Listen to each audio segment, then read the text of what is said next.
Hey guys, welcome back. In this video, I'll show you how to create a menu in Elementor. So let's get started. In order to do that, we first need to head over to this page right here. So I have already installed Elementor, as you can see. So what you can do is you just head over and install Elementor as well as Elements Kit. And then you can see in here my page. So click on the settings icon right here. Scroll down until you can see this page layout. The page layout right here is default. Make sure to choose Elementor full width.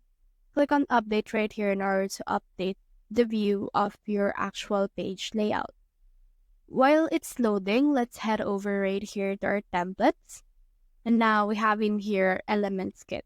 So I've already installed it. So head over and click on this header footer right here. And now we have in here this mega menu. So if you haven't have it yet, head over and click on this add new.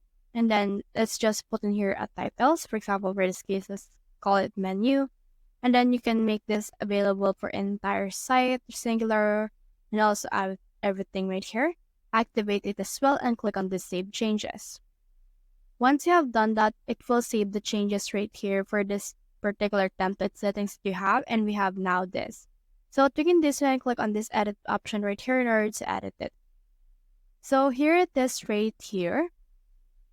So here's our menu right here. Click on this edit with Elementor, and then this will show you what it looks like on your Elementor.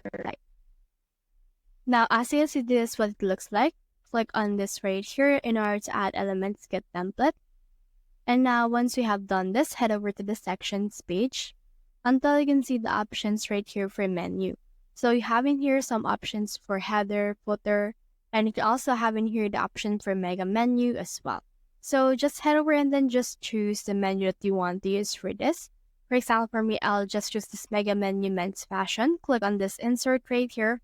And then in just a few seconds, it will insert this particular template into my Elementor's web page. As you can see, it has been added, so you can head over and then customize it however you want by clicking on this plus or this pencil icon right here in order to actually edit this particular part of the page. So in here, you can see the lists. You can actually close them, or you can add item, or you can copy it, or anything you want. So that's the whole process. If you have found this video helpful, so leave a like or subscribe because it helps me reach more people. See you soon.